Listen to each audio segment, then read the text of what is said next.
अजहर साहब, सबसे पहले तो ये बताएं कि पाकिस्तान का T20 वर्ल्ड कप में शिरकत करने या ना करने के हवाले से तमाम ऑप्शंस आज वज़ीर आज़म और चेयरमैन PCB के दरमियान डिस्कस हुए और अब पता लग जाएगा कि फ्राइडे को या मंडे तक एक फ़ैसला भी हो जाएगा। आपका क्या मशवरा होगा कि क्या पाकिस्तान को टूर्नामेंट का मुकम्मल बाइकआउट करना चाहिए या सिर्फ भारत के साथ होने वाले 15 फरवरी के मैच का बाइकआउट करना चाहिए, जबकि बतौर एहतजाज टूर्नामेंट खेलने की ऑप्शन भी मौजूद है? इस पर आप क्या कहेंगे? देखिए, ऑब्वियसली जो मेन डिसीजन मेकर्स हैं उनके पास सारे सिनेरियोज मौजूद होंगे, तमाम ऑप्शंस भी खुले होंगे उनके सामने। और आई बिलीव के जो बेस्ट ऑप्शंस होंगे वही ये चूज़ भी करेंगे। मेरे लिहाज से पूरे टूर्नामेंट का बाइकआउट करना आई थिंक बेहतर नहीं होगा, क्योंकि सही। उसके आपको कहीं ना कहीं आपको चैलेंजेस सामने आ सकते हैं बाद में। सही। बट आई फील अगर बहुत ज़रूरी है और कंडीशन ऐसी है, तो आप जो आपके पास ऑप्शन मौजूद है मैच एक फॉरफिट करने का या बाइकआउट करने का, वो आपके पास मौजूद है। उसके ऊपर आपको ज़्यादा वो भी नहीं होगा बाद में, मतलब आपके ऊपर इतना एक्शन भी नहीं लिया जा सकता। सही। बाकी जो बात रहेगी आपके स्टांस की कि जो बांग्लादेश के साथ आईसीसी का जो रहा है वो बिल्कुल, अगर आप देखें रीसेंट पास्ट हिस्ट्री जो है वो, उसमें कहीं ना कहीं इंडिया को फेवर किया गया है, बहुत बहुत सारी जगहों पे किया गया है। और इस डिसीजन में भी ये चीज़ नज़र आ रही है।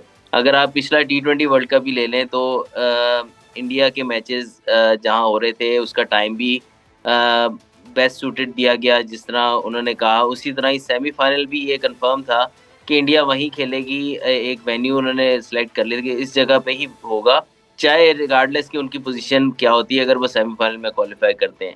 फिर चैंपियंस ट्रॉफी होती है, वो एक ही ग्राउंड पे अपने सारे मैचेस ले लेते हैं। तो सही। आई थिंक बहुत सारी ऐसी और भी चीज़ें हैं जिसको वर्ल्ड क्रिकेट के जो स्टेक होल्डर्स हैं उनको देखना पड़ेगा कि क्या आईसीसी एक बोर्ड को इतनी फेवर करता रहेगा और खुलेआम करता रहेगा।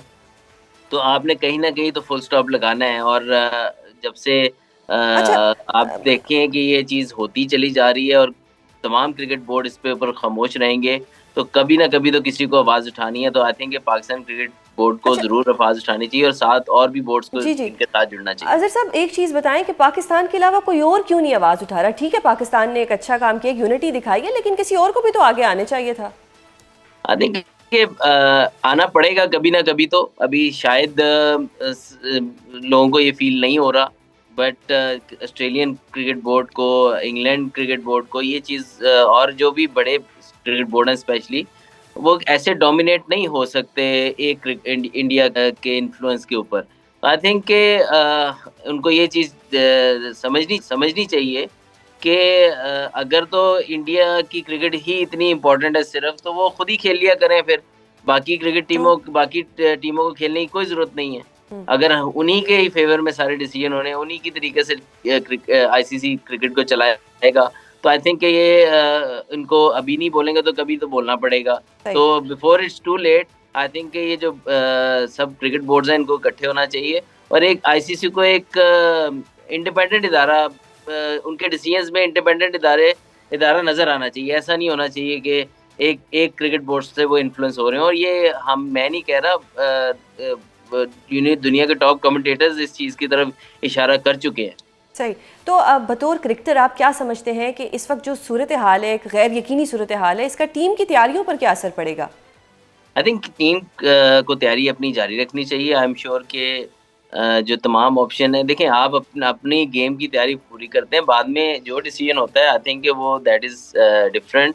बट आई फील के प्लेयर्स को अपनी तैयारी भरपूर रखनी चाहिए। और सीरीज़ आ रही है अगेंस्ट ऑस्ट्रेलिया, तो वो तो होनी है ना, तो उसको तो आप उसकी तैयारी तो करेंगे, तो वो ऑटोमेटिकली आपके वर्ल्ड कप की भी। सही। तो टीम सिलेक्शन पर आप सेटिस्फाइड हैं कि जो टीम सेलेक्ट हुई है ये बिल्कुल बैलेंस टाइप पे है और ये अच्छी टीम है? देखिए, टीम काफ़ी हद तक बैलेंस भी है, इसमें हमारे पास मैच विनर्स भी मौजूद हैं, इनफॉर्म प्लेयर्स भी मौजूद हैं।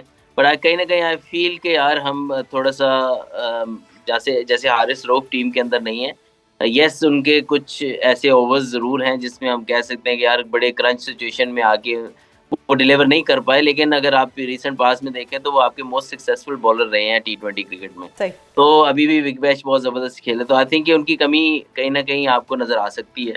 फिर उनकी रिप्लेसमेंट शायद मोहम्मद वसीम जूनियर जो है वो शायद कहा ही जा रहा है शायद इंजर्ड हैं, सही। बट अगर वो लेकिन इंजर्ड नहीं है तो सर अगर रिप्लेसमेंट। जी जी, जी जी। इत्तलात ये आ रही हैं कि जो कोच साहब हैं, जो नाइक हसन साहब हैं, उनको वो पसंद नहीं है, तो इसलिए वो नहीं है। देखें, अगर तो हारिस रऊफ की रिप्लेसमेंट बनती थी, क्योंकि आपको मिडिल ओवर्स में एक पेस बॉलर की जरूरत पड़ती है, आपके पास नए बॉल के बॉलर्स मिर्जा जो है हमारे लेफ्ट आर्म पेसर, और साथ में शाहीन अफरीदी, ये आपके दो नए बॉल के फास्ट बॉलर्स हैं। फिर आप के पास जो है वो फहीम अशरफी मौजूद है नए बॉल से बॉलिंग करने के लिए। आपको मिडिल ओवर के लिए कोई फास्ट बॉलर आपने पिक नहीं किया। अगर आपने हारिस रऊफ को उनकी रिसेंट जो उनकी परफॉर्मेंसेज एशिया कप में रही उस वजह से आपने नहीं रखना था, तो आपको उनकी रिप्लेसमेंट वसीम जूनियर बनते थे। उसके अलावा स्पिनर्स की चॉइसेस आपके पास बहुत अच्छी हैं। और दूसरी ख्वाजा नाफे की काफ़ी बात हो रही है। आई फील के इतने बड़े इवेंट में आप एक क्रिकेटर है, वो किसी भी चीज़ को गलत प्रूव कर सकता है, बट आई फील कि उसके पास उसके रिकॉर्ड में कोई ऐसी चीज़ नहीं है कि आप इतने बड़े इवेंट में जस्ट एज विकेट कीपर, जिसको अपनी डोमेस्टिक की टीम उनकी बहुत रेयरली कीपिंग कराती है, आप as a second wicket keeper आप ऑप्शन में लेकर जा रहे हैं उसको। और उसकी बैटिंग की परफॉर्मेंसेज, ये potential, he has a wonderful player, has a potential, but अभी उसने कहीं भी किसी जगह पे भी कहीं प्लेयर ऑफ द टूर्नामेंट नहीं लिया, कहीं कहीं किसी डोमेस्टिक सीजन में उसने कोई बेस्ट बैट्समैन नहीं हुआ। तो आई थिंक कि ये चीज़ें कहीं ना कहीं कंसिडर करनी चाहिए कि एक प्लेयर को आप वर्ल्ड कप में लेकर जा रहे हैं और बहुत सारी रेपुटेशन उसके लिए आप कर रहे हैं, लेकिन उसके एक्चुअली करियर रिकॉर्ड क्या है अभी तक का। सही। I full praises for him as a talent and potential, but अभी तक अपने भी कहीं भी जगह पे उसने अपने आप को सीमेंट नहीं किया था और पाकिस्तान के लिए वर्ल्ड कप में जा रहा है। सही। सर वैसे तो it's too early to ask, but I want to ask कि अगर पाकिस्तान इंडिया के खिलाफ मैच खेलता है 15 फरवरी को, तो पाकिस्तान के कितने चांसेस हैं जीतने के? देखिए, इंडिया की जो टीम है इस वक्त ऑन पेपर वो पाकिस्तान से बेहतर भी है और बैलेंस भी है, बट अगेन पाकिस्तान इंडिया की मैच की जब बात आती है तो हमारी ख्वाहिशात वो पाकिस्तान के साथ भी हैं, और साथ साथ जो ये मैच एक टोटली डिफरेंट सिनेरियो क्रिएट करता है। तो जो टीम उस दिन अच्छा परफॉर्म करती है वही जीती है, जो अपने नर्व पे बेहतर काबू करती है। लेकिन ट्रू। अगर आप देखें रिसेंट पास्ट की परफॉर्मेंसेज इंडिया की और अगेंस्ट पाकिस्तान भी इवन, तो वो उनका पलड़ा भारी है। सही। तो सर अब बाबर आजम साहब का भी जो नाम आया है, वो उनकी सिलेक्शन हुई है, how do you see this कि बाबर आजम ने जो एक नाकाम बिग बैश सीजन दिया उसके बावजूद उनकी सिलेक्शन हो जाना, किस तरह से देखते हैं इसको आप? देखिए, मैं ये समझता हूँ लीग्स की परफॉर्मेंस और डिफरेंट कंडीशन में थी एक तो, और दूसरा अगेन एशियन बैट्समैन जब भी ऑस्ट्रेलियन सॉइल पे खेलता है तो एट टाइम्स अगर उससे नहीं परफॉर्म होता तो बड़ा मुश्किल हो जाता है उसके लिए कम बैक करना। तो स्टिल आई फील कि couple of good innings there, और उसके अलावा अगर उसके पाकिस्तान से जब कम बैक हुआ तो उसकी परफॉर्मेंसेज इतनी बुरी नहीं रही, but again as a if I feel as a Babar Azam उसकी परफॉर्मेंस से बेहतर होनी चाहिए, और वर्ल्ड कप जैसे बड़े इवेंट में उसकी उसकी टीम को ज़रूरत भी होगी। बस मैं ये समझता हूँ ज़रूर हूँ कि एट टाइम्स आप प्लेयर को जब वापस लेके आते हैं या निकालते हैं उसकी एक वजह होती है, और जब वापस आता है तो उसकी भी कोई वजह होनी चाहिए। तो आई थिंक कि जो जब ये वापस आए तो इनका एक एंकर रोल का जो कोच ने भी कहा और सिलेक्टर्स ने भी कहा कि ये एंकर करेंगे, जेल करेंगे बैटिंग लाइनअप को, कि हमारे पास इनफ स्ट्रोक मेकर्स हैं, तो वो बाबर रोल बड़ा अच्छा प्ले कर सकते हैं।